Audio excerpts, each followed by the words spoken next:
He crept onto the porch and around the back of the cabin, lashed by rain and squinting through lamplight. The doe's corpse waited near the trailhead. Guts strewn, hindquarters severed from torso, lower jaw missing. Leslie was backpedaling before the sight entirely registered with his conscious mind. Once barred inside the cabin, dripping puddles, he allowed the fear to pummel at his nerves. Whatever had done that damage so quick and cruelly couldn't be stopped by a mere curtained window. Something had begun. Something had changed. Static charge roiled through the holler, and though he couldn't guess its source, his bones felt its pressure. He waited for daybreak with knife in hand, remembering the unnameable things he had once thought he witnessed crawling between trenches. Alongside the gothic horror of nailed-shut windows and Spar Creek's taste for corrective violence, the nightmare and the mutilated deer unmoored him. He'd put a foot straight through the town's polished floorboards into festering muck. Sleepless and secret things hunkered down below, eager for an unwary stranger to fall through. But he'd never once abandoned a needful soldier, and the Mattingly boy would be no different. Let's go, lesbians. This shit rules. This shit rules. Socialist shelf. Be good, goods, and organize yourself. Socialist shelf. Be good, goods, and organize yourself.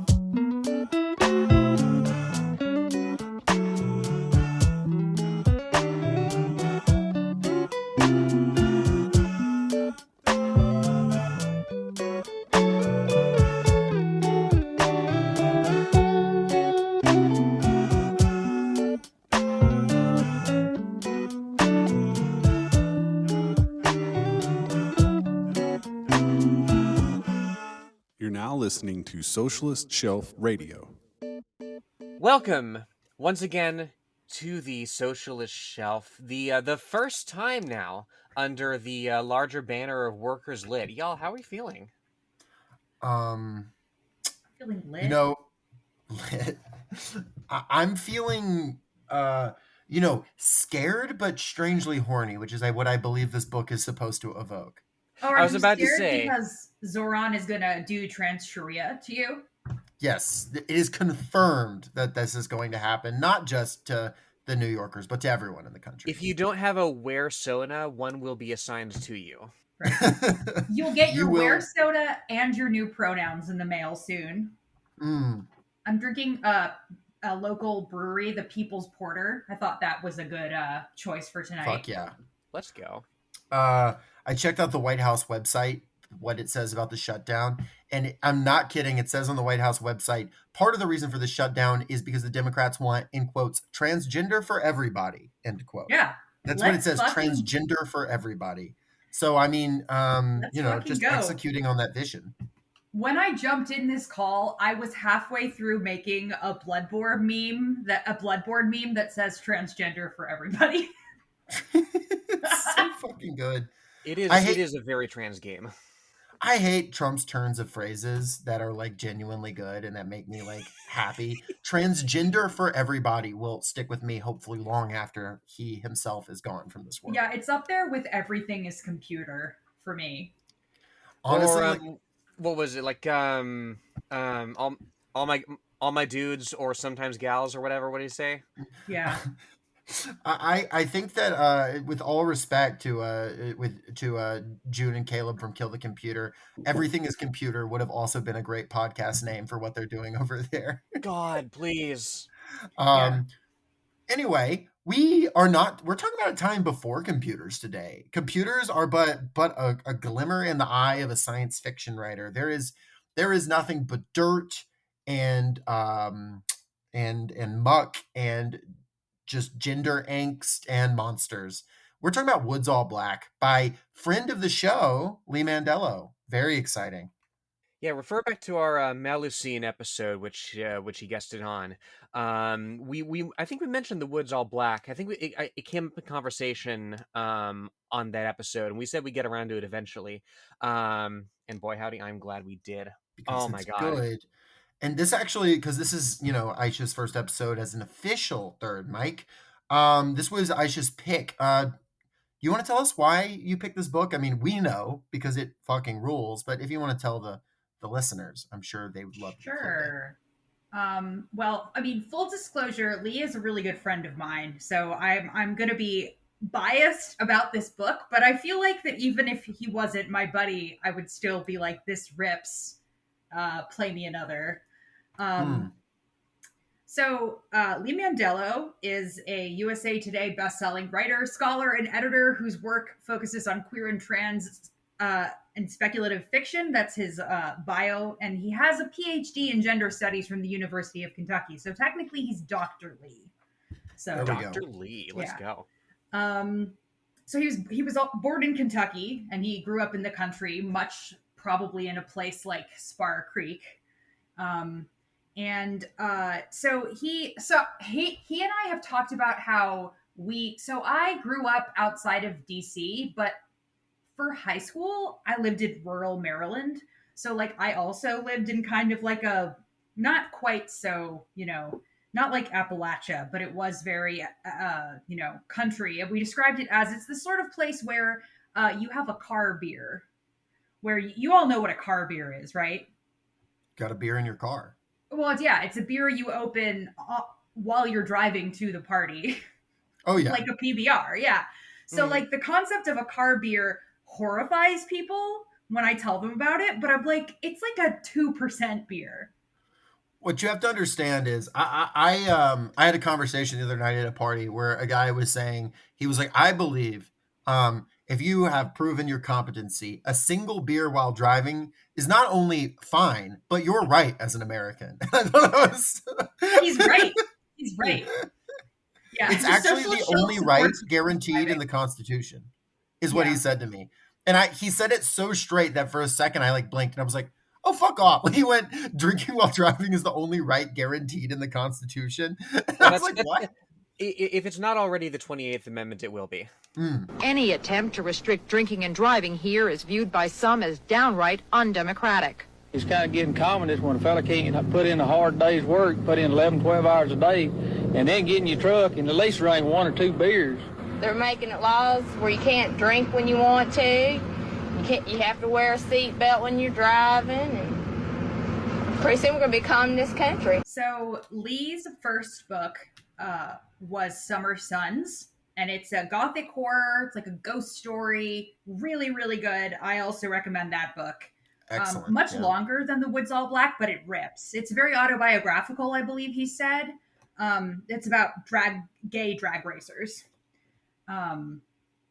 It gets called dark academia a lot, but Lee has gone on record and says that he doesn't like that because all academia is dark. So it's he's also correct. redundant. That's a weird categorization for it. I just think with that criticism or not, I know we're not talking about Summer Suns, but that's just not what that is. What I don't would know. what would be light academia? I guess that's like Harry Potter 1 through 3. Yeah. Light academia is I guess kindergarten. I don't know. Yeah. Have you read Summer Suns, Jacob? Yeah, it's awesome. Yeah, it's awesome. Yeah. And also another novella he wrote, like science horror, called Feed Them Silence, which is about a researcher who mind melds with a wolf. And it's about how humans project humanity onto animals and it hurts them. It's really, really sick. And then also, besides What's All Black, there's the Amplitudes Anthology, which was a USA Today bestseller that I was in and Lee edited. So if you haven't read that, you should buy it because I get some money for it. Amplitudes absolutely rips. I have a copy not 10 feet from me as we speak. Such a good collection. And I will say also, well, I'll wait, but there is a moment in this that reminds me specifically of one specific story from Amplitudes that I will reference later on. Nice. Well, he has been nominated for the Nebula, the Hugo, the Lambda, the Goodreads Choice, and World Fantasy. Me So too. yeah, yeah, Adi, not a big deal. So my I think that a really good encapsulation of Lee is the two times actually we broke our streak recently, but before the most recent time we hung out in person, every time we'd hung out, one of us had ended up going to urgent care. the Jesus. first Oh, the wow. first time he had like a stomach thing going on, and he ended up going to urgent care after we walked around DC all day. And then last 2 Marches ago, I was supposed to literally meet him for lunch before a book event for Woods All Black, and I fell on the fucking subway and sliced my leg open. Oh, Um, wow. and so, but like it hurt, but I had leggings on. So I couldn't tell how bad it was. So I literally, and I was walking fine. So I walk to Lee's hotel and I'm like, hey, I like cut my leg. Do you think I can get some band aids from the front desk? So we get front desk band aids. And then I go to like take my leggings off to put the band aids on. And it is a gaping wound. And I'm like, I think we're gonna need some more band-aids. And he and Lee, I'm like, hey, Lee, you're okay with gore, right? And he's like, yes. And I show him, and he's like, oh, okay, we should go to the hospital. So then he brought me to urgent care.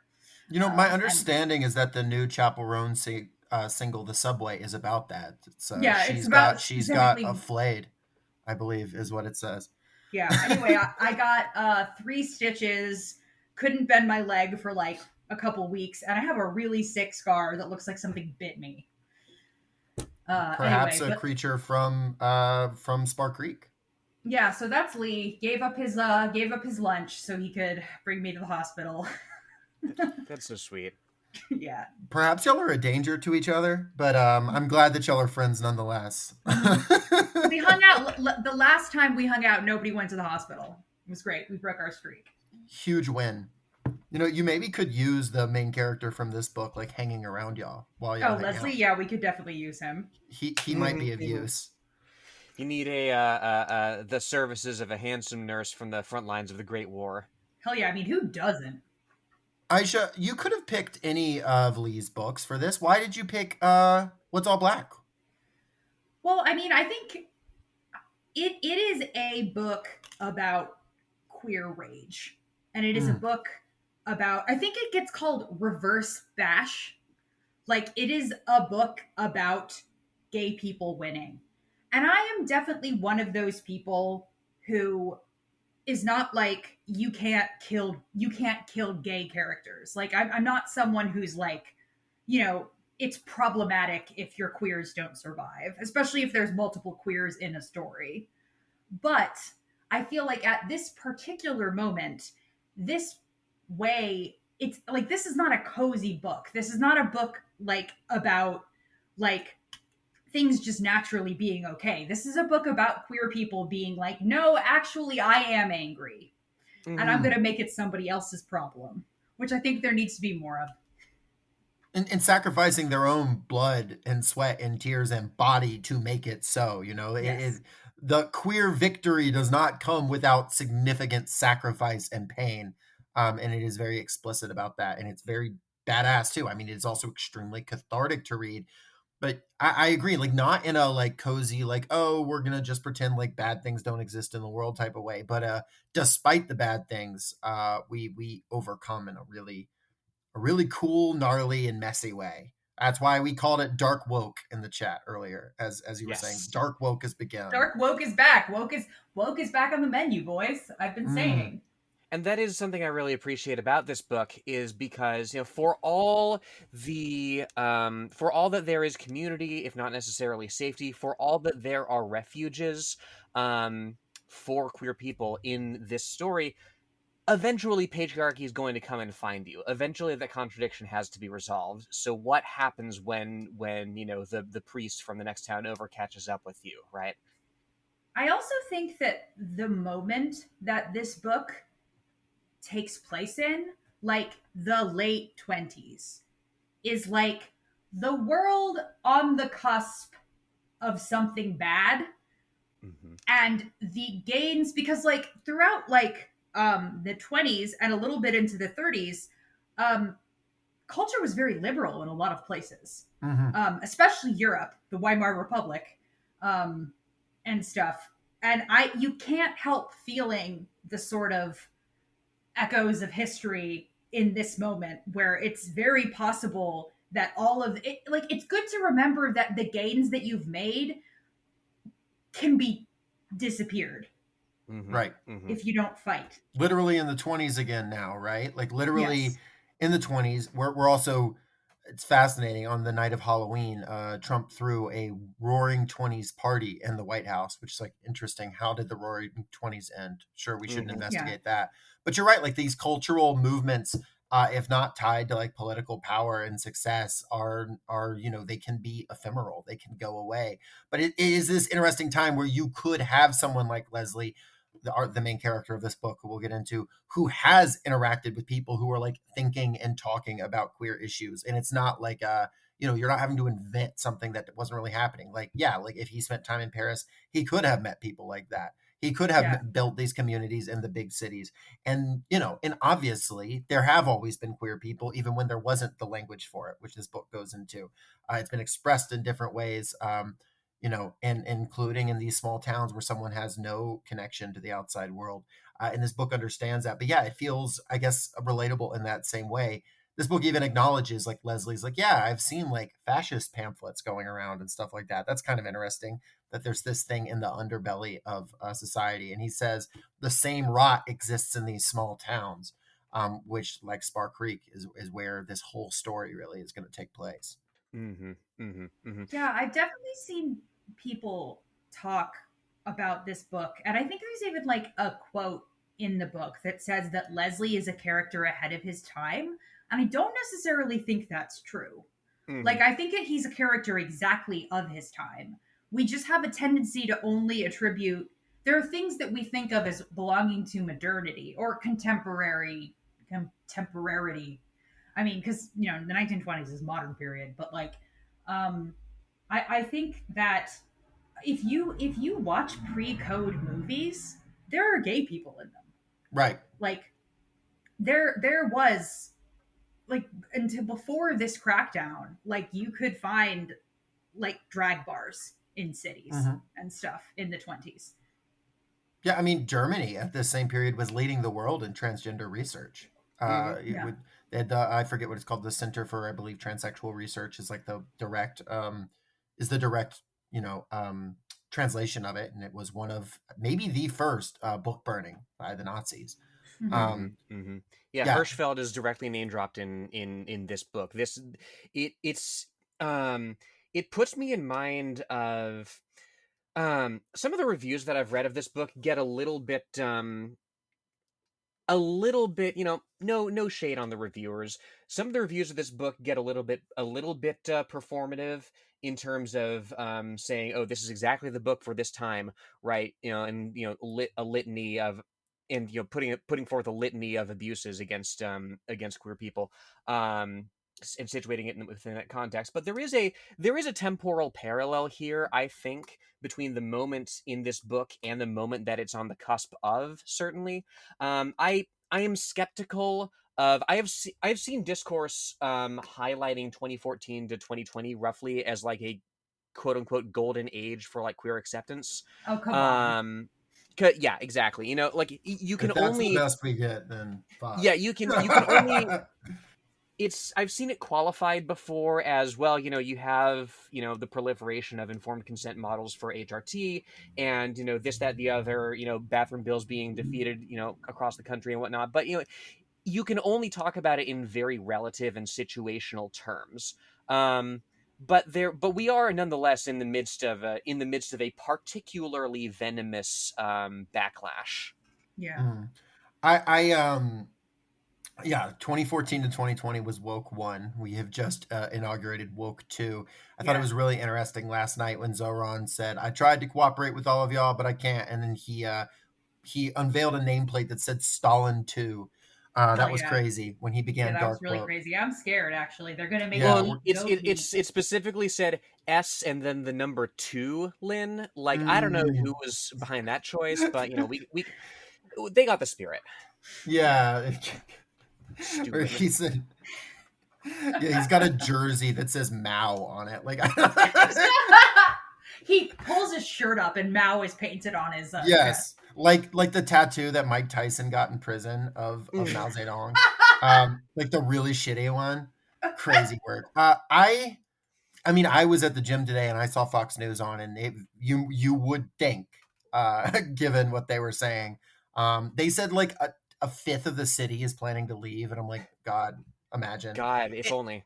They were like, Staten Island will be empty. Zoran is already bringing down house prices. Yeah.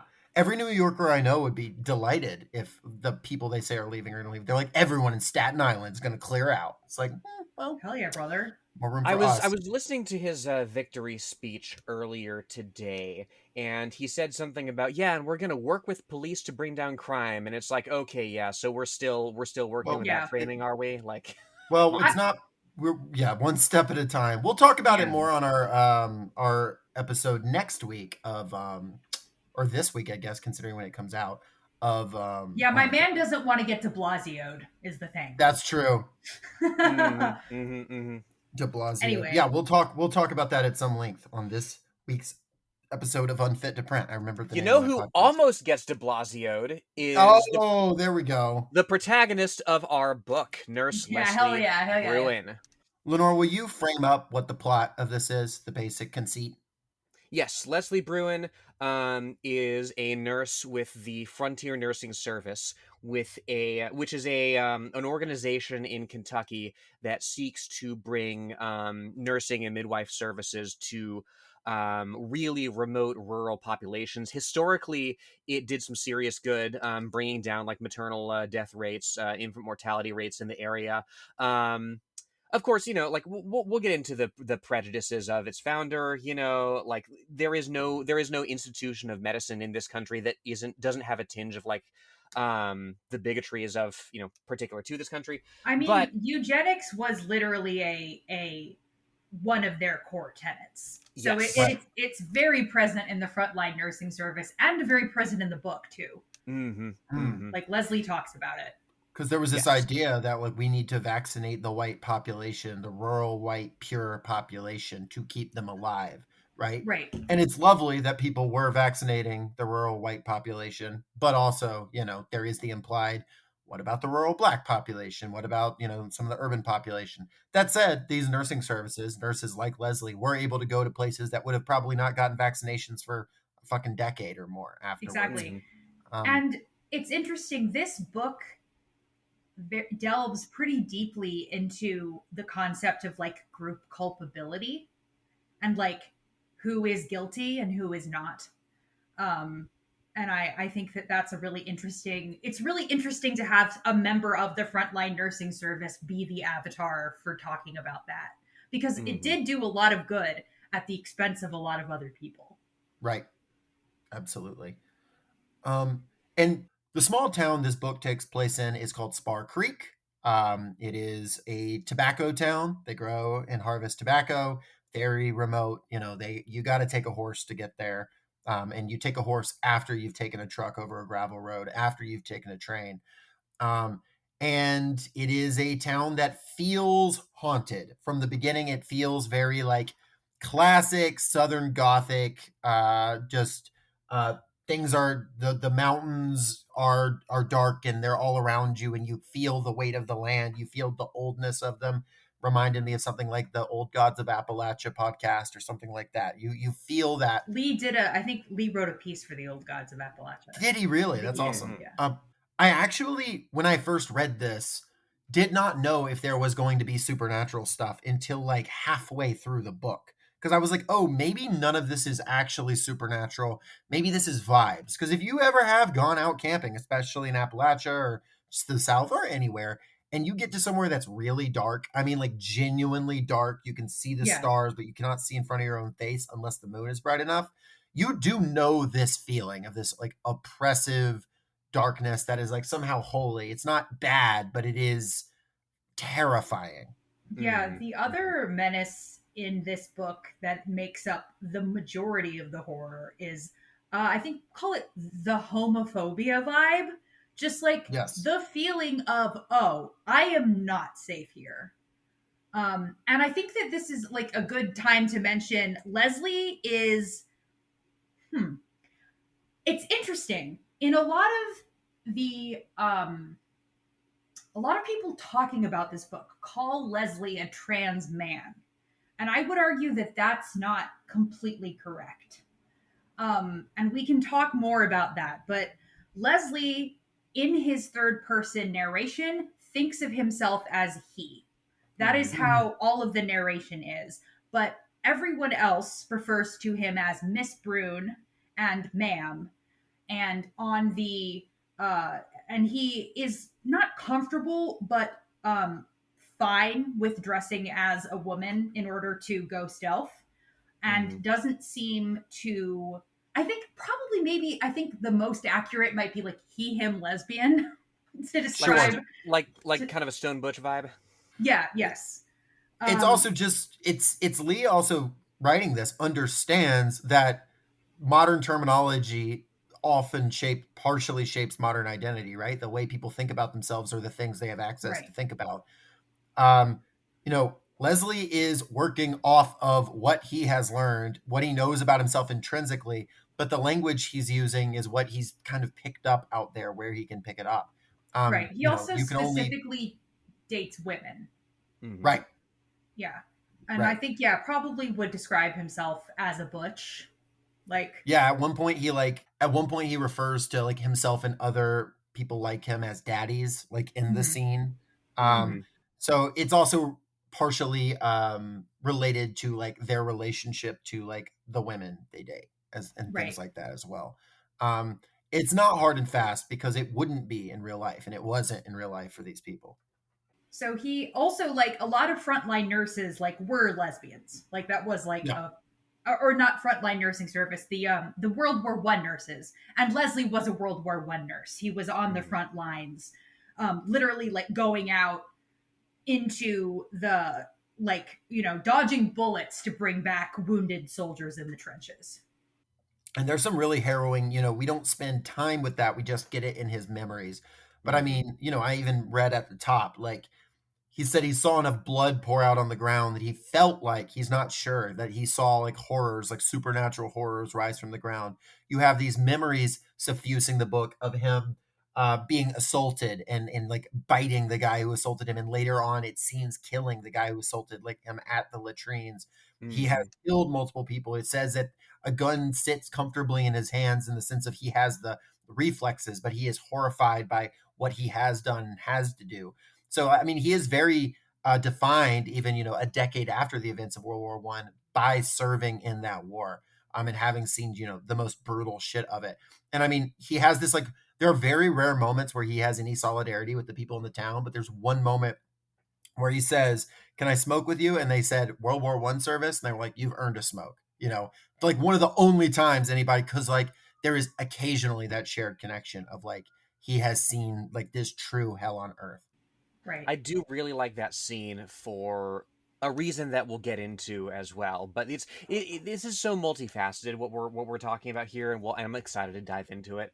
I do really appreciate, like, for all that Leslie is governed by, not governed by, but shaped by his trauma, right? It also provides a framework for navigating the precarity and the danger that he's experiencing now. There's bits where it's like, yeah, if he has orders to follow, he can more easily navigate this. And the quote you had at the top, Jacob, viewing Stevie as a soldier, and he doesn't leave soldiers behind. That's what gives him the strength to stay on. Right. You have this really great writing from the beginning as he's moving into town. I just want people to get kind of another example of what this book sounds like. Traversing the 500-mile stretch between his northern city and a county's assignment transformed Leslie into a simpler thing. Someone whose worries were limited to saddle soreness in the pinch 3 centimeters beneath the shrapnel scar on his thigh, either nerve damage or a metal sliver. The nursing service patch on his jacket emptied his body of its contrary desires and replaced them with a set of tasks. No longer a person, but a purpose. Survival was simpler that way. So that is kind of the mentality he has to adopt going into these towns. But it Yeah. is also found that we also find that Leslie, while he has these, primary tasks he's given by his job, he has a particular interest in helping people like him. There are moments in this book where he's like, there are so many people like me out there, and I was like, it's hard for me to have, connection and really put myself on the line for everybody, but I have particular solidarity for people like me. And Right. by that he means, it says at one Gender point, freaks. boys who aren't quite boys and girls Yeah. who aren't quite girls, and some other things like that is how he Yeah. describes it. So he gets brought to the town because the town says that they want a nurse. And he meets somebody there that I think that he met like in the service, a guy named Hansel, Jackson Hansel. And Mhm. Hansel meets him, and he's a pretty like he's like a good old boy. Like he's he's a nice guy. And he makes some comments about Leslie being mannish, but it's like, it's sort of like soldiers ribbing each other. It doesn't feel mean spirited. But then you meet his wife, who is like, oh, we can get to his wife. But yeah, he has a wife, and you can tell she really doesn't like Leslie and is not glad that he's here. Mm-hmm. Mm-hmm. Yeah, it's there is something of the I mean, definitely give Jackson his flowers like throughout the first half of the book, but there is definitely something of the hashtag ally about him. Like Mhm. he tolerates the queerness around him. Like he is the one who first names our deuteragonist Stevie, and doesn't misgender him at this point. But it's in oh, that'd be our Stevie Mattingly, he said in a tone of tolerant amusement. That's the word that Mandelo uses here. It's so weird to say Mandelo like I'm like I haven't spoken to this person. But yeah, that's the point that Lee's making. Is it's a very early hint that even the most benign and friendly agent of patriarchy has this unspoken understanding that any deviation therefrom is temporary. Right. So Stevie is, I think, just gets introduced in like sort of a gaggle of like farm boys, and Yeah. is like sort of Leslie just notices him, and just thinks of him as like a young guy. And then we meet the villain of the story, who is what is it, Pastor Holiday. Mm. More like, Terrifying. Mm-hmm. I was gonna say more like holla gay, but he's very anti-gay. Maybe more Yeah. like hella gay, but like hell for gays. Is this anything? Am I on to anything? We So don't you like this guy. He fucking sucks. Yeah. Mm-hmm. So he does like the classic, like, gets Leslie to come to church, and then does a, women who act like men are, the devil speech. And while this is happening, Leslie looks and sees Stevie sitting next to him, now like looking very uncomfortable in a dress. And he's like, "Oh, okay, I gotcha. Another gender deviant in this town." Mm-hmm. Another person with gender. Mhm. And it's implied, Pastor Holiday was not born here in this town. In fact, Stevie calls him out for it at one point.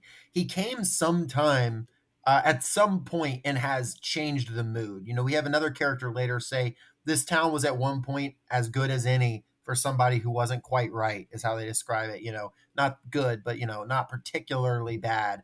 And it's Right. Pastor Holiday has really like established this like mini theocracy in this town. Like he presides over the board of the yeah, he's effectively like mayor, like super mayor. Like he's effectively the reverse of what dictator Zoran is going to be. He's the evil dictator that is ruling from the pulpit, which is a very real thing. I mean, Oh yeah. even when I lived in Tennessee, in Leapers Fork, Tennessee, which is a very small town outside Franklin, which is not particularly big itself. There was not one church that had infinite power, but like the power that like the few churches around had, particularly the church I attended, the amount of political influence they had was it was hard to overstate. Like they really could just make the call on who won elections, and everybody who was on the city council was expected to be in the pews on Sunday, and it was like a Yeah. thing if they weren't. So this is a remaining thing that continues these kind of like influence, but obviously Pastor Holiday is a particularly pernicious and scary figure. Yeah, and you get the Mhm. idea that like everyone in this town is like fully against Leslie before he even gets here. And you get the idea that it's because Holiday has been like filling their heads with like fire and brimstone about people like him. Mhm. This was something I Which was a little confused about. Why did they ask him to come in the first place? I think they probably asked him. I think it's that they asked him like a while ago before Holiday showed up because I'm sure it Mhm. takes a while for like this stuff to be arranged, probably months. So it seems like the Holiday thing is recent. It feels like. Hmm. Yeah, which is not to say that I think there is a reading of the I'm going to make up a person to disagree with here. There is a reading of the book that says, well, this the sort of bigotry that Holiday is bringing isn't organic to the setting, but I do think there is always that unspoken sense um that Stevie, what we would call a trans man today,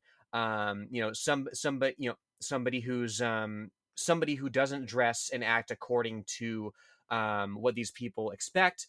Obviously, repeatedly, virulently misgendered, dead named in this book by the other townspeople. Like there is always the understanding among these people that okay, like whatever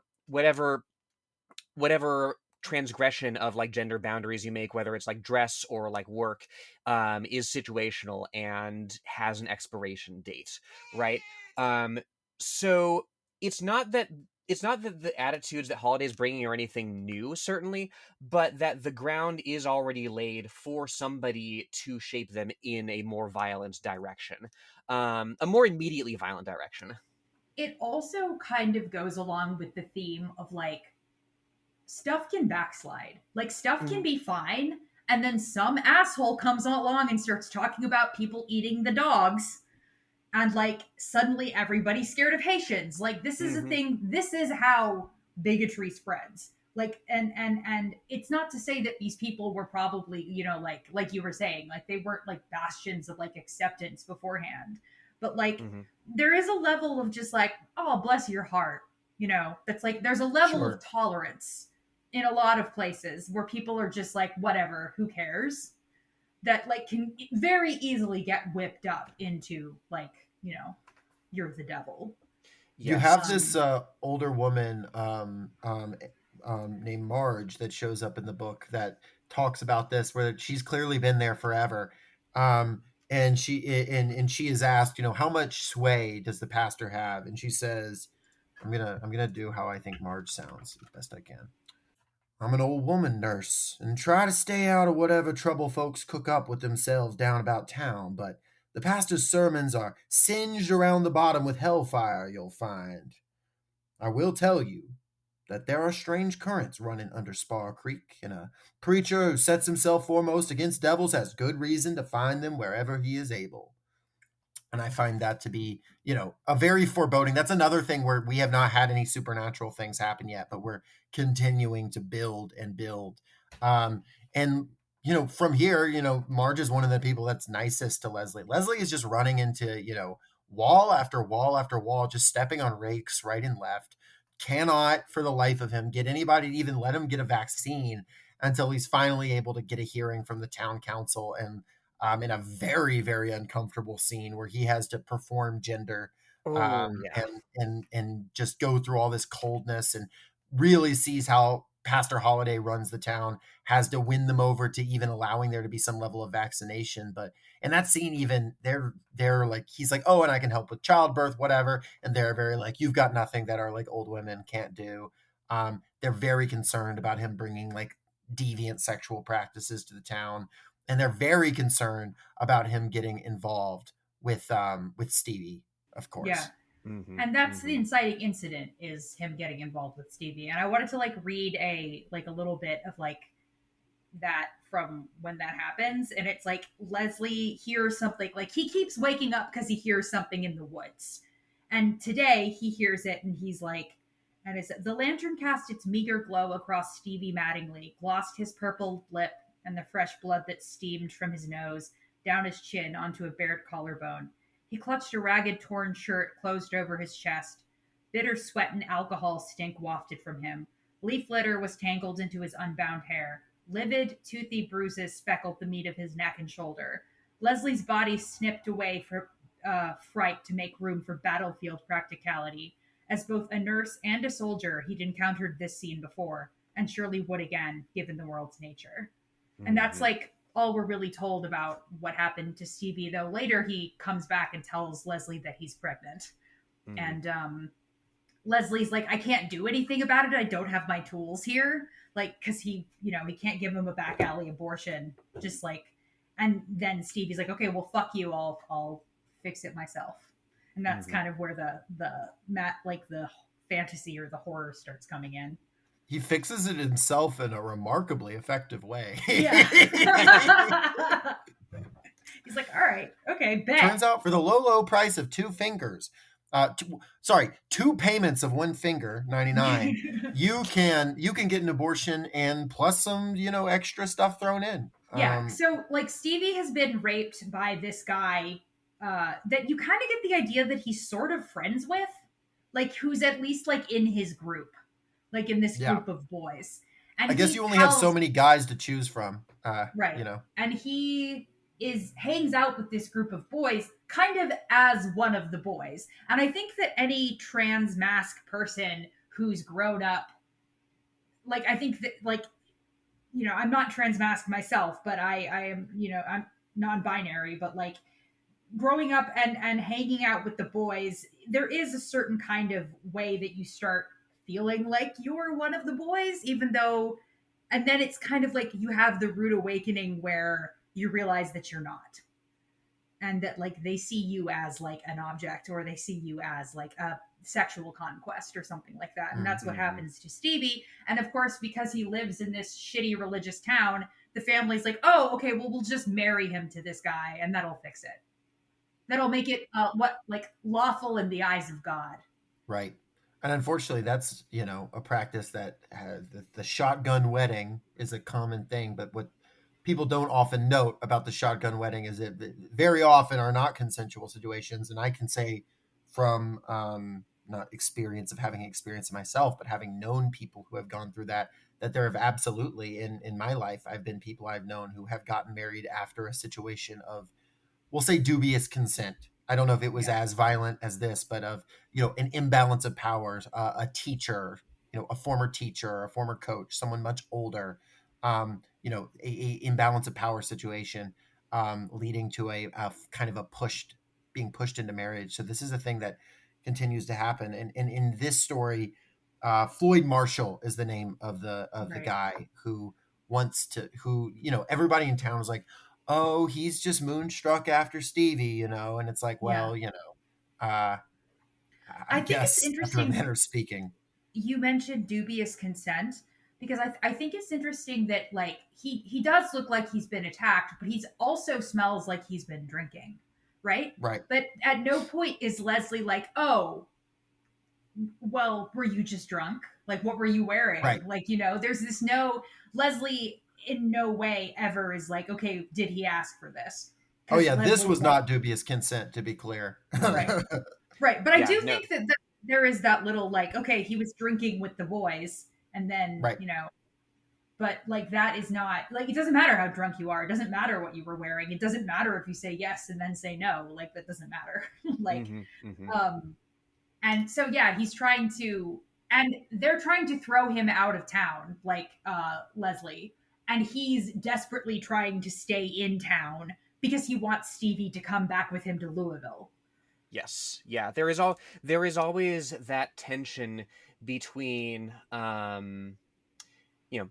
Leslie has the official service that he's bound to through the Frontier Nursing Service, of course. He also has the, as we mentioned before, he has the affinity for helping people who are like him, who are queer people, who helping people who are trying to assert their own bodily autonomy. Like he covertly supplies prophylactics like condoms and whatnot here and there for people who want to do family planning and don't want to just have kid after kid after kid at their husband's behest. And there is that constant tension between Leslie's official duty and his duty to his community and to people who want to transgress the boundaries that, you know, heterosexuality, that patriarchy has set. And it's a contradiction that cannot long be maintained and, you know, its resolution staved off. And we see this when somehow a package of condoms that Leslie would not be safe having openly in Spar Creek somehow gets forwarded to him, right? Chekhov's condoms, because you know as soon as they arrive, he's like, I'm just going to hide them. It's not going to be a big deal. You're like, they get called diaphragms. Diaphragms. Yeah. Yeah, it took me a second to realize what they were talking about. I was like, I'm not kidding. I was imagining like plastic torsos when it said diaphragms. I was like, he got 10 plastic. Oh, Yeah. So the frontline nursing service is not supposed to like provide prophylactics. They're not supposed to give abortions. Like all that stuff is not allowed. But throughout history, women and etc. have provided that service to each other against the law, you know, for thousands and thousands of years. So yeah, he's like, Stevie, come with me to Louisville and we'll get you an abortion. Like there are doctors we can go to. And Stevie's like, nope, you know, I'll solve it. Bye. Fuck you. He's like, yeah, I'm gonna go talk to like a bloodborne monster, and we're gonna get it sorted out. Don't you worry. Very importantly, Stevie is like 18 years old. Like he is a baby. Yes. And I think Leslie's like 30, maybe like 29, 30, like older. So it says there's he like was Stevie's age in world. It says he was like he was Stevie's age during World War One, right? Like at the end of World War One. So I think that's about right. What I'm saying is Stevie is a little bitch. Because he's that little peak little bitch age. Canonically a brat. Literally referred to as a brat multiple times, yes. Absolutely a brat. So yeah, there's like this tension of like Leslie trying to get Stevie out, and then they start like, and also like very like another very important aspect of this story is that like Leslie is very attracted to Stevie, which is unusual for him because he's not usually attracted to men. He usually only dates, like, you can kind of get the idea that he dates like femme women. Right. And what's interesting too is, well, I guess I should note, you know, obviously Stevie has not had any, you know, like gender affirming care or anything of any kind. Certainly not the kind that exists now, but even the kind that existed then. You know, he does his best to present as man.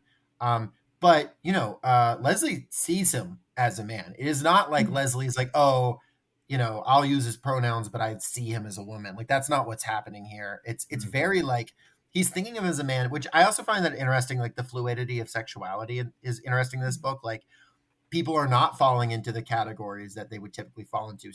Leslie is like, oh man, I crafted an identity and now I'm going to have to like think about that. Damn you, Stevie, for having such a nice ass, because it really does mention like 5 times that Stevie has a nice ass. I do appreciate how this book lets queer people be horny, you know, and there's nothing prurient about it. It's just like, yeah, this crosses my mind, and like there's no sense of entitlement. There's no sense of like I'm filing this away for later. No, it's just something you notice about other people.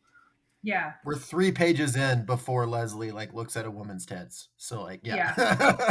Hits on that girl and like smiles at that girl in the soda shop. Yeah. I also like, so I think that like Lee has described the relationship in this story, and I'm quoting, so pardon the slur use, but dyke for fag is the sort of vibe here, which I love.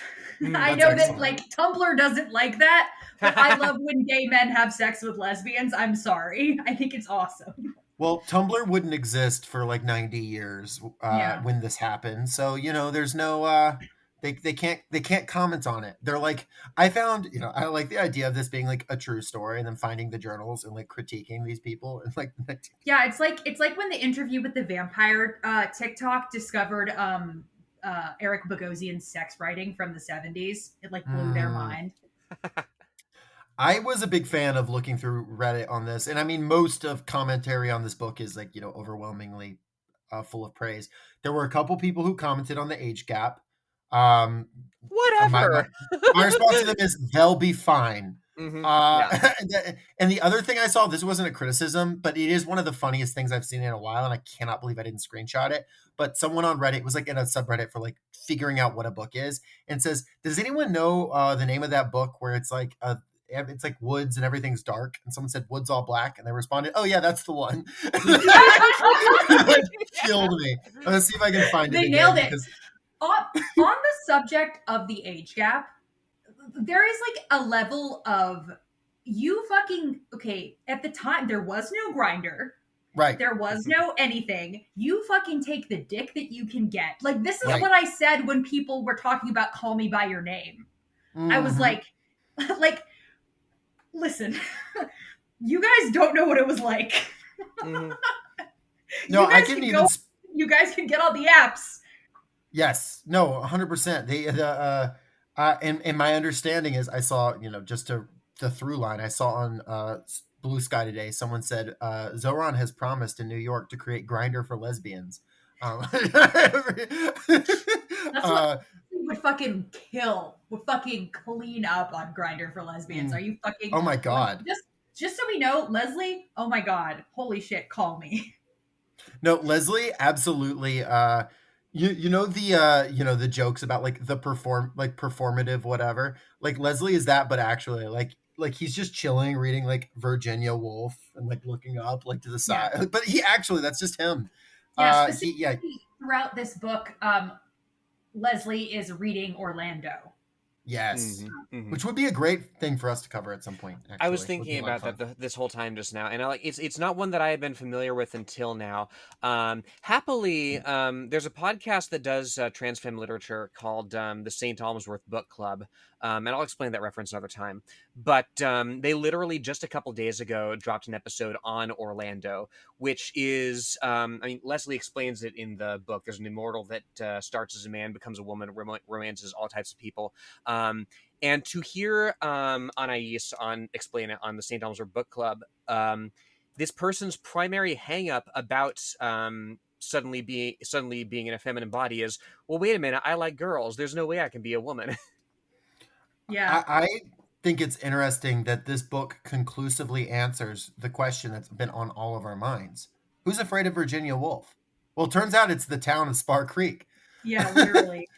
So with the town agreeing to let Leslie do an inoculation drive and then leave, his time is short. And he's like, I got to figure out this Stevie situation. I got to figure it out quick. So we have a number of times where he's just looking around for Stevie, encountering different strange things. And one of those times, he ends up falling into a pit, an ancient pit that is covered in painted eyes and engravings and strange things. And there are fingers sitting on an altar that have been offered to the old gods of the forest. We will never get much more explanation than this for exactly what this ritual is, how it works. But we know that Stevie, having been born in the land knowing him having a relationship to it, has been able to make this deal with the forest. We don't know all the details and we don't need to. Does it have something to do with the old lady? What's her name? Probably. Does it have something to do with Marge? Probably. She really is living by herself with cats growing herbs, so probably. He prefers the company of men. Exactly. Oh yeah, so and I do appreciate too that this book doesn't get into the weeds too much of like, here's exactly how the magic works, right? Like we get it. Yeah, this is like a weird old place with like weird old magic. But what we will come to learn is this monster that has been tearing things up, including the dough, is in fact Stevie himself, transforming into sort of a werewolf thing. Werepanther, maybe. Yeah, werepanther thing. And which will come in great handy because post-vaccination drive, Leslie is in a lot of trouble. Leslie is under a lot of heat. He is being pushed out of town, and he is finding reasons to stay. One, because of Stevie. Two, because there is a couple that seemed to be on the verge of having a problematic pregnancy, and he's like, I am the only person here who can help with this, no matter Mhm. what you say about like the old women of the mountains who can handle it. Yeah. Mhm. So the climax of the story sort of starts like it kind of goes along and then really fast, like just everything sort of. There's a lot in this book for how short it is. Like it's a really quick Yes. read. You can read it in a couple sittings, but there's a lot that happens in this book. So Stevie's buddy, a friend of his, gets shot by the Yes. guy who raped him, and we understand that his friend was defending him Mhm. to this guy. And they bring, and this is like when they're about to kick Leslie out, but they still Yeah. bring this dying, like this boy who's been like gut shot to Leslie, and Leslie like tries to save him, but like knows that he can't. Yeah, we don't actually see him die in the book, but Leslie's like, yeah, I mean, this guy's gonna go into He septic shock at some stabilizes point. him, but is like he's gonna die of sepsis. Right. Yeah, and by this time, of course, there's also been a very public confrontation between Oh God, Stevie. yes. Yeah, between Stevie and Pastor Holiday, where Stevie says, "Look, I am of this land, and you are not. I know how it works, and you don't." Right. And I really do appreciate Ames in this. Holiday, I was born Mhm. here in Spar Creek, and you sure as shit were not. Tension wrenched Mhm. Stevie's measured tone down to a growl. Judy grasped under her breath at the profanity. You didn't find me in these forests because I didn't let you. The dirt knows me. The trees know me. The creek knows me. These people have known me since I was born, and none of that will stop you from bringing down damnation on their heads with your sin and iniquity and witchcraft, the preacher man interrupted with his church bellow. Your own supposed neighbors, their cattle slaughtered and their wells poisoned, the streams running backwards. Fuck you, Stevie yelled right over top. I love how Stevie doesn't even attempt to challenge Holiday on his own terms. Doesn't say, "Oh, you're not a real Christian, because you're not loving, XYZ." Like, just it doesn't matter if there is a kinder, gentler form of Christianity. It is not here right now, and what Yeah, does matter fuck is the you. continuum of forces. Right. Mm-hmm. I also love the So image of a creek flowing backward. That's sick. yeah. So the night that Stevie's friend is dying, Leslie and Stevie have sex, and it's awesome. Yes. Because like Stevie is like, I don't like Stevie's basically like Stevie doesn't understand how two people without penises could have sex.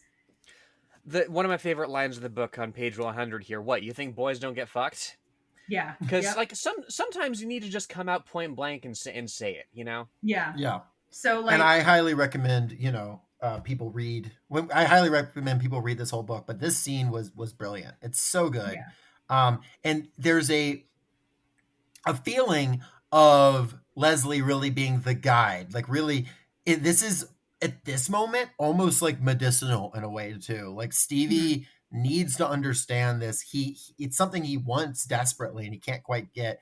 And you have Leslie like checking, like, well, what do you want? How do you want to be taken? Yes. Like he's checking it and he's giving him what he wants and he's showing him. And this reminded me significantly of the Story and Amplitudes collection, the Orgasm Doula, even though it's very Mhm. different.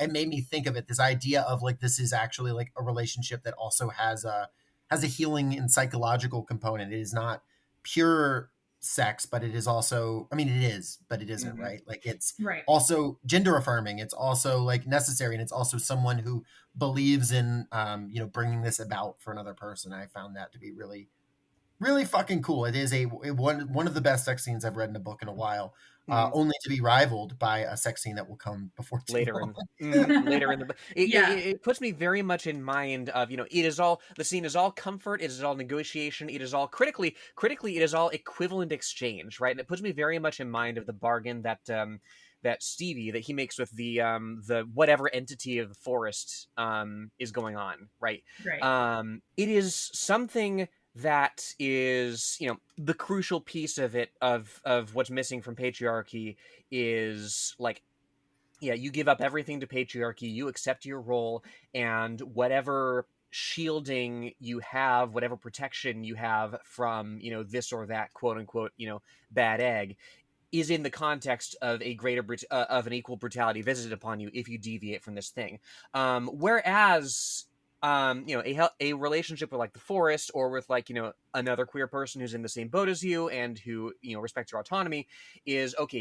You take this step, I take this step, and we see where we're at. And I don't think it's out of place to point out as well, if you want to cut off a piece of yourself to achieve this greater state of being, that is your absolute right. Yep. I Yeah. do I like the love equivalent that. exchange stuff. I did find it really strange when right after the sex scene, like my book just went Full Metal Alchemist. That was really strange. Yeah. Oh, you're right, Lenore. I didn't even think about the cutting off a body part. Mhm. Yeah, you gotta cut off two things that you really need to get rid of. Mhm, mhm, Um, mhm. two Also, Full Metal fingers. Alchemist reference, if you think about it. So true. Yeah, yeah.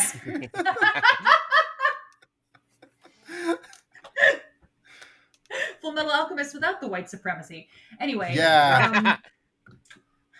we can have that. Like, gotta go on anime sickos for that one. Um, so I there's a couple things I want to talk about before we get to like the climax of the book, and one of For them sure. is Sarah, the Mm. wife, and one of them is whiteness. And Sarah, I want to say that I really love that Sarah is awful, and that because there is a kind of like, this is a thing that people don't like to think about, but like, white heterosexual femininity can be extremely oppressive to queer people. Like, you Mhm. are not at the top of the food chain, but you are pretty fucking close. And just her buying into patriarchy and supporting patriarchy and being just, if not more dangerous than the men. I really, really liked that. I feel like you don't see it much in media because it's always like, oh, the gay boy and the woman who's like, yeah, you go, girl, or whatever. But there are some nasty straight women out there. Mhm. The I saw in the wake of like the whole Charlie Kirk assassination, and like this outpouring of sympathy for Erica Kirk, because oh no, the conservatives are going to be mean to her. Like, I somebody I follow in Blue Sky opined that like America, white America has such fascination with, I believe the way they put it was the wronged handmaiden of fascism. Yeah. Like it's somebody who has fully bought. Sarah is somebody who's fully bought into like the devil's deal of patriarchy, right? That, yeah, I may have this subordinate position, but whatever protection I am offered from from the greater depredations of masculinity, it renders her, it gives her a horror of somebody who can transcend these boundaries. Right. Like, because if you can choose masculinity, if you can choose femininity, and if you're an agent of patriarchy, why in the world would you choose femininity? Like, it threatens the whole edifice. Right. And I was going to say, and also, like, your own marginalization does not prevent you from doing harm. Mm-hmm, mm-hmm. You can be an extremely marginalized person and be a toxic bitch. I wanted to, I think I maybe even have mentioned the story in the pod before, but in that very same town I referenced, Leaper's Fork, there was a church, the biggest church, the church that the governor of Tennessee attended at the time. You can probably figure out which one it is from that if y'all are really interested in digging. But Grace Chapel Church in Leaper's Fork, Tennessee, may it burn. And the pastor who was, who was getting pushed out of the church after having attended January 6th. And then isolated everybody because he said, oh, Antifa did it. So the pro January 6th people in the church hated him, and the anti January 6th people in the church hated him. This was not a church where women got up on stage and spoke. It did not happen. But his wife, in this moment where she could, where she could then go up on stage and start talking all this like, oh, we have to make war against the liberals. We have to whatever. Like, it was accepted because of her particular place in the church. that she could do that and she could transcend this rule like you were talking about. And she did have this position of privilege. However, she then used it to say, this church is trying to cancel my husband. And that was one of the funniest things that's ever happened to me. And I like think of that video Get like canceled, once a bitch. week. This church is Yeah. trying to cancel my husband in real life is one of the funniest internet brain infecting people in the real world. But yeah, no, it made me think of that. Like, you're absolutely right. And Lenore, what's the Right. book you were reading recently that's like about this very topic? Oh, they were her property. Yes, it's about white women participating in the slave trade. Yeah. Speaking And of that, so- Aisha, you said there was an element of whiteness you wanted to whiteness, address yeah. as well. So I think that whiteness is like especially in Lee's two Southern Gothic books, Summer Sons and The Woods All Black. There are only like there are people of color in The Woods All Black in Summer Sons, but The Woods All Black, everybody in it is white. Right. And I would argue, however, that it is not. So there's I remember there was an interview that Lee did with somebody who'd read Summer Sons. And Summer Sons, for people who haven't read it, is about it's about a ghost of a ghost haunting a boy, like this boy that he was in love with died and he's being haunted by him. But like also it's about academia and sort of like it is a book about whiteness and about how like there is this like toxic core at the center of Southern institutions. And this person that Lee was talking to, I think he was a British guy, so he like wasn't thinking about American race relations. But he was like, I thought it was weird that the book didn't get into like race stuff. And Lee was like, well, no, it does. But it is a book about whiteness, and you don't ever think about that because you think of white as default. So Yes.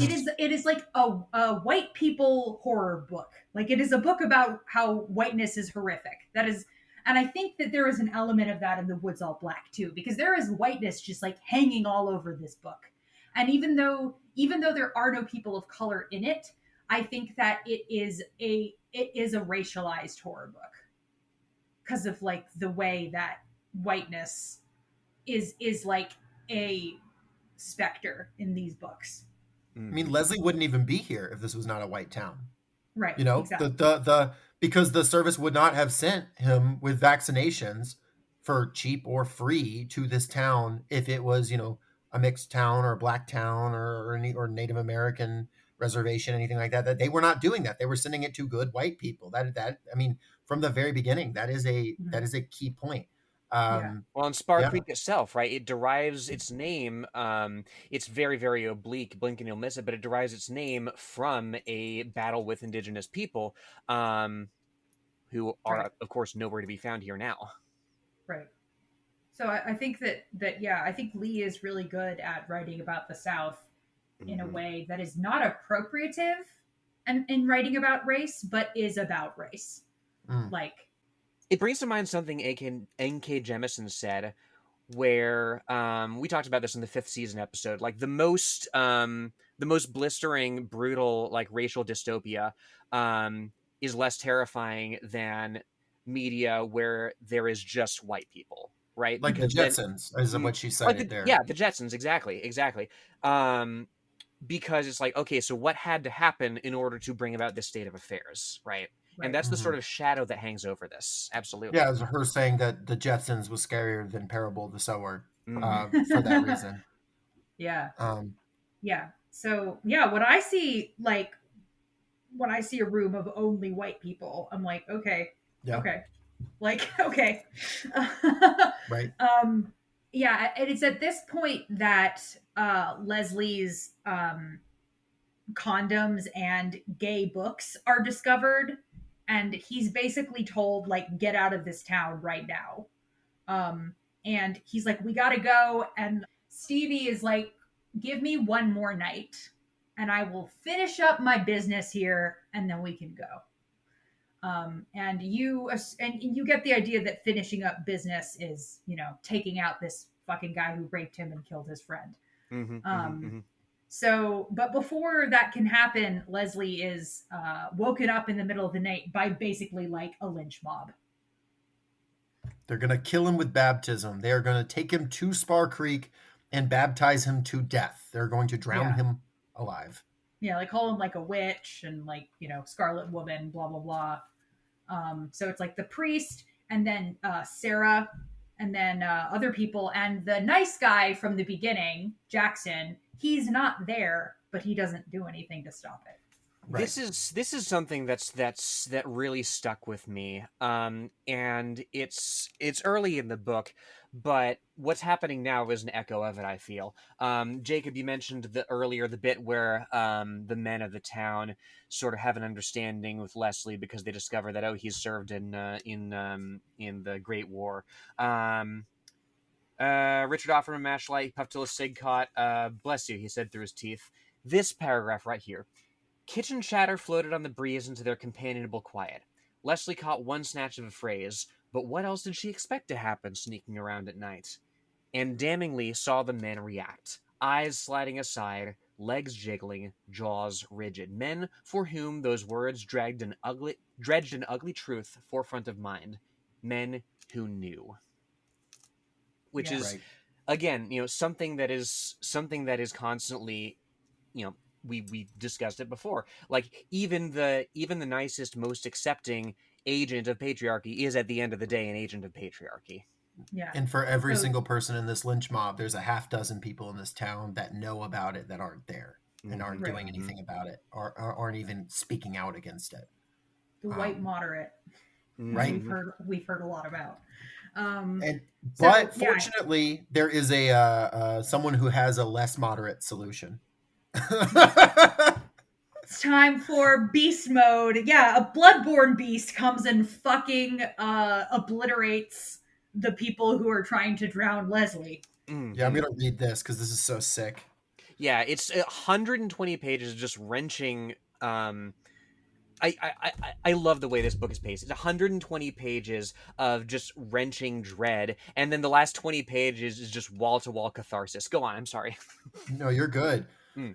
So after Leslie gets out of the water and everyone's screaming around him, he can't figure out what's going on, and then it says his waterlogged ears muffled their screaming and hollering.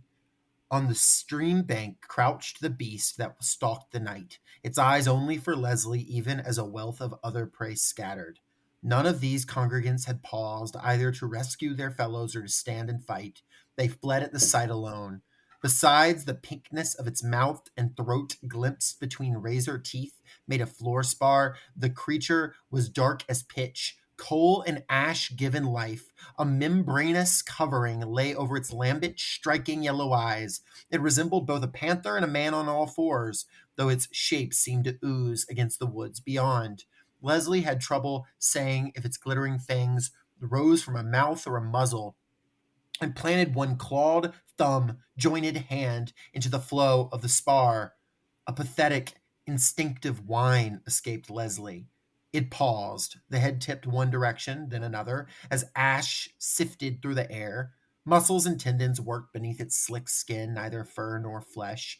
The remaining lantern dropped on its side, guttered out, limbed by starlight falling through the canopy above. Leslie watched the creature recede into itself. The flowing spar sounded like laughter.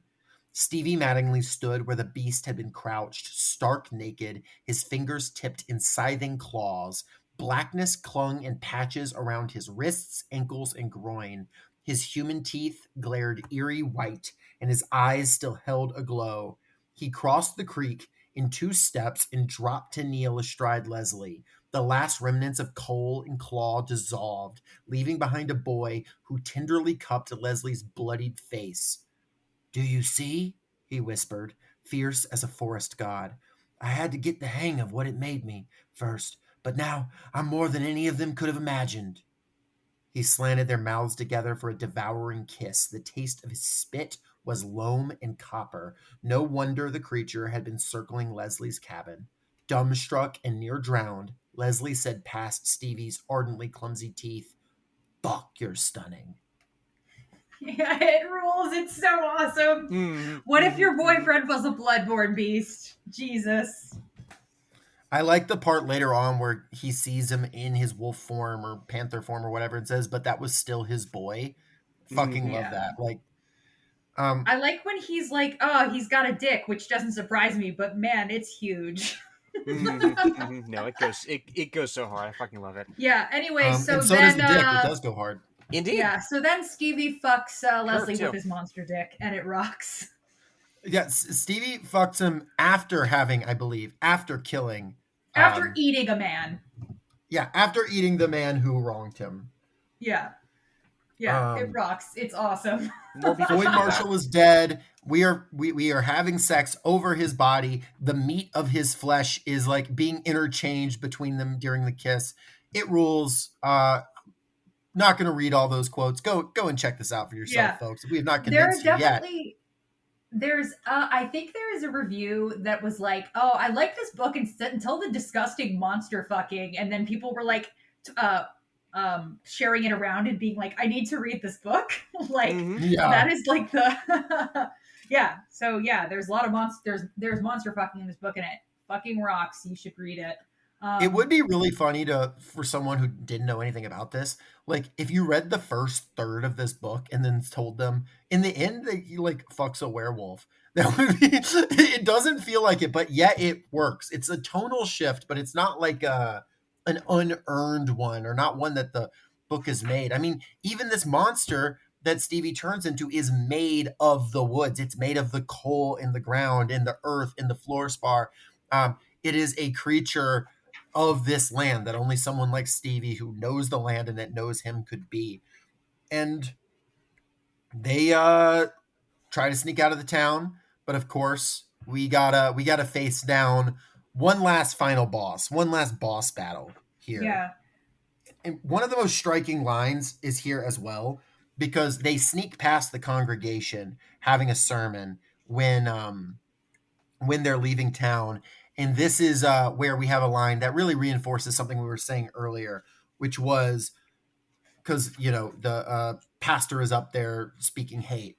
And it says, the rumble of consensus among the congregation showed who the townsfolk really were at the end of the line. There was no hemming or hawing, no sign of discontent. All the proper, modest girls and boys who'd been raised alongside Stevie stayed silent, as did Jackson Hansel and his glowering wife and everyone else. Whatever secret misgivings they might hold in their hearts, their heads and hands pledged cruelty. This is the line I was gushing about in the chat earlier. Fucking mint. Yeah, I think there's like one part, I'm trying to find it, when like they're like, oh, we could just leave right now. And then Leslie's like, I am kind of angry. So they're like, we're not gonna leave. And then they go and they burn the entire tobacco crop. Yeah. Yes. To take out this fucking town, which I love, because like I love the fact that literally like up until the moment when they're like, they like after they kill Floyd, they could just leave. And that is and until then they're like innocent.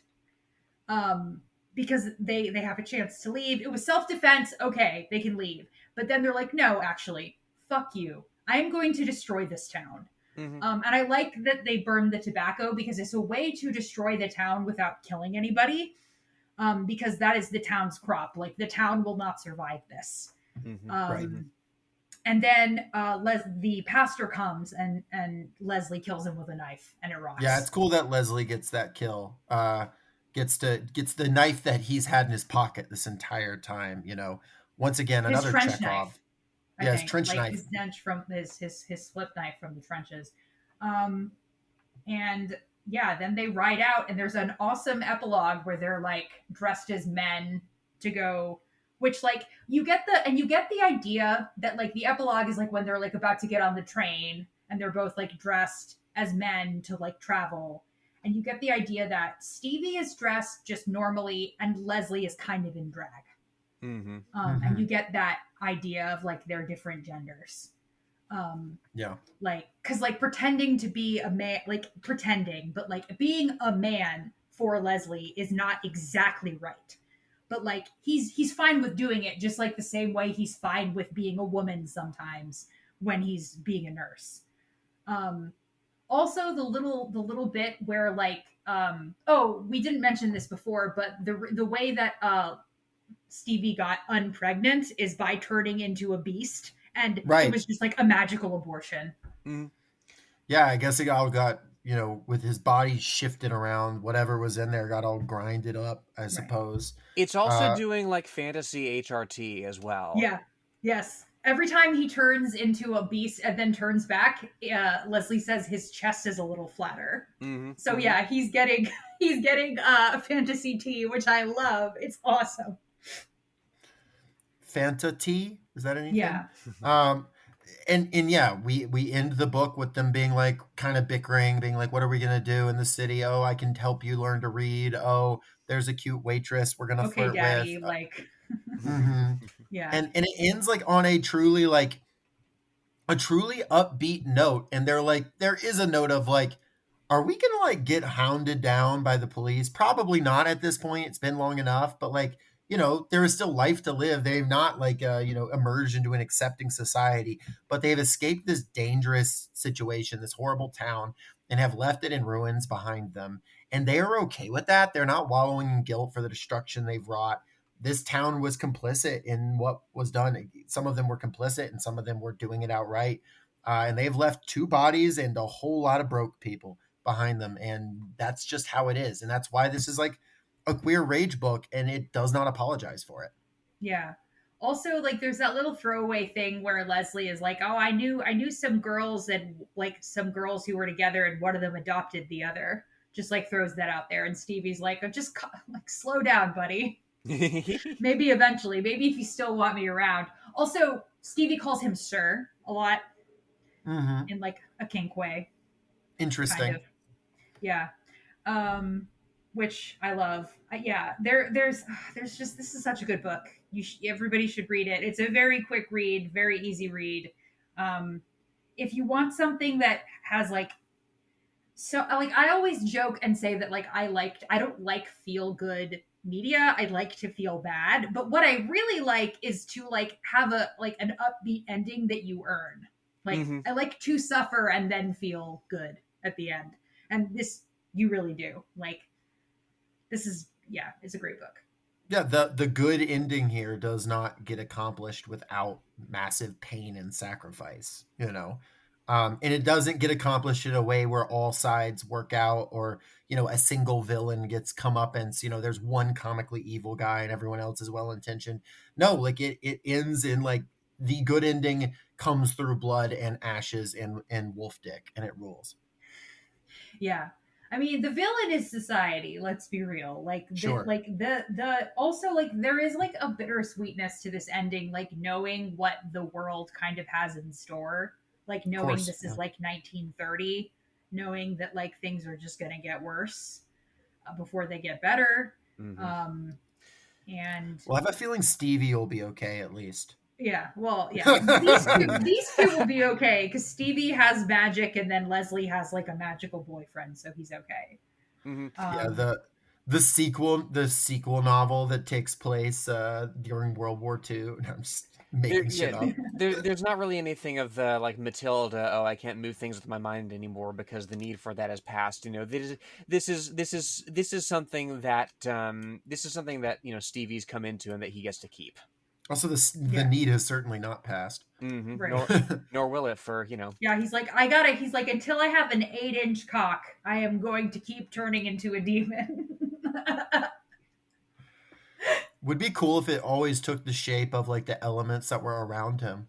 Like if in like New York it took a different shape, like Oh man, some imagine cement and like A bits smog of bits of dick. like steel girders. Yeah. Yeah, just an steel idea. dick. Yeah, Well, and it put Just it puts you in mind of as well. Like there is this one specific there's this one specific place that had its specific magic and entities that you can tap into if you're not weird about it. Like if you're not trying to do like Christian patriarchy or whatever. And you read this and you wonder, okay, so what else is there elsewhere? There is such vibrance and there is such diversity and there's all kinds of magic that's completely invisible to people who have convinced themselves that they do not need it. Yeah. And I want to just kind of conclude my thoughts on this with how this book starts, Lee's introduction, which says, "To all the brilliant, angry fags and dykes and gender outlaws who came before and who taught me how to survive, this one's for you." And I fucking love that. So, Yeah. you know, Yep. We out here. Woke is back. We're on Woke 2. This is a good book to kick off Woke 2, otherwise known as Dark Woke. So yeah, my understanding is candidates will be from here on out sworn in on a copy of this book. The Yeah. Bible is out. Woods All Black is in. What is that post that's like, yeah, all the nice gays are dead. All that's left is us cockroach motherfuckers. A lot of truth to that. Well, folks, what are we reading next week? We doing Neuromancer next week? We're doing Neuromancer. We're who up mancing their neuros. I've actually not read this book, so I'm completely like. No, neither have I. Like, I read it when I was like 20, so I might as well have not read it because I'm old as balls.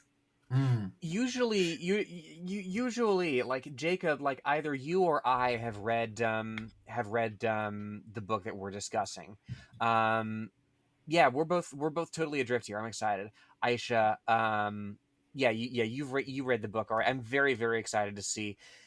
I always love sharing, media with somebody who's never experienced it. It's fun to see what jumps out of people. Neuromancer is interesting because it, I think, like the X-Files, is like started a genre, so it feels derivative when you read it, but it's because it was the first thing to do a lot of stuff. And I think it's like one of those things that everybody should read if you're a science fiction writer. There were some elements of that when we read Snow Crash, where it's like the metaverse, and it was like, oh, the term metaverse came from this. The metaverse is literally taken from Snow Crash, which is that's why it's the Torment Nexus. So don't create the Torment Nexus, folks.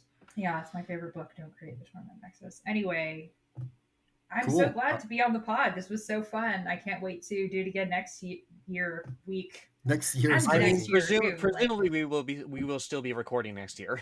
Yeah, I mean, not a lot of this year left.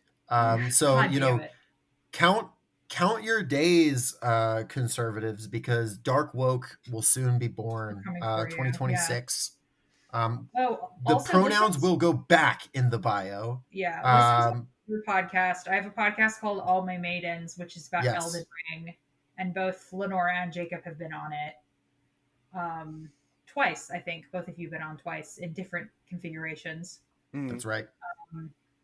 And yeah, check that out because I just started a Patreon and I need money. My car broke down today. Yes. Get on it, folks. It's a great podcast, and it's like about Elden Ring, but it's also about a lot of stuff. It's about talking. It's can wander all over the place in some really cool and delightful ways. It's a lot of fun. So we did a bonus episode on Bloodborne, actually, with Johnny Sims of the Magnus Archives, and that was really fun. We talked about, we asked, the deepest question, which is, what is blood, anyway? What is blood? Yeah. What is blood? That's, Johnny starts the episode by being like, okay, I could ask you, what do you think blood is? And I was like, okay, we're starting at basics. We are starting at first principles. I'm going to bring Lee back on the show and say, what is woods? Yeah. Are they all black or what? Is it these woods? Is it these woods all black or? And when you say woods all, who I think I know. I don't know. When you say all, well, I great. Woods all black. It's a I think it's a Proust reference. Yeah, Proust does show up in. Lee's got a bibliography here at the end of all the stuff, fiction and nonfiction, that informed culturally the thing that we read for today, which I highly recommend y'all go do more reading, y'all.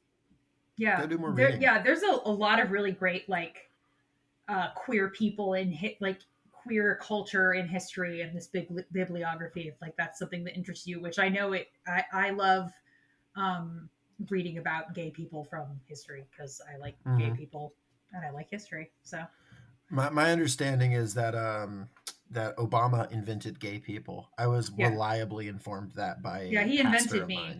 That's true. In a lab. Yeah, I'm from the Obama lab. Joe The Obama Biden. Joe labs. Biden knocked on my door one day and said, "Listen, you're gonna be a girl now. Might not make sense, Yeah. but I looked into your heart and put me in mind of something that Bobcat Tommy told me the other day." And then he's like, "Oh man," and then he just I like shouldn't have said that. You were supposed to I think shouldn't of have that. said that. Well, Anyway, you know what you should say? You should say, "Hey friends, listen to the Socialist Shelf / Workers Lit. It's pretty sick." So that's my sign off for today. Everyone, have a good one. Either of y'all have any final thoughts? go read a book. Cut off your fingers and become a demon responsibly. Do it. Grow your own Peace. penis.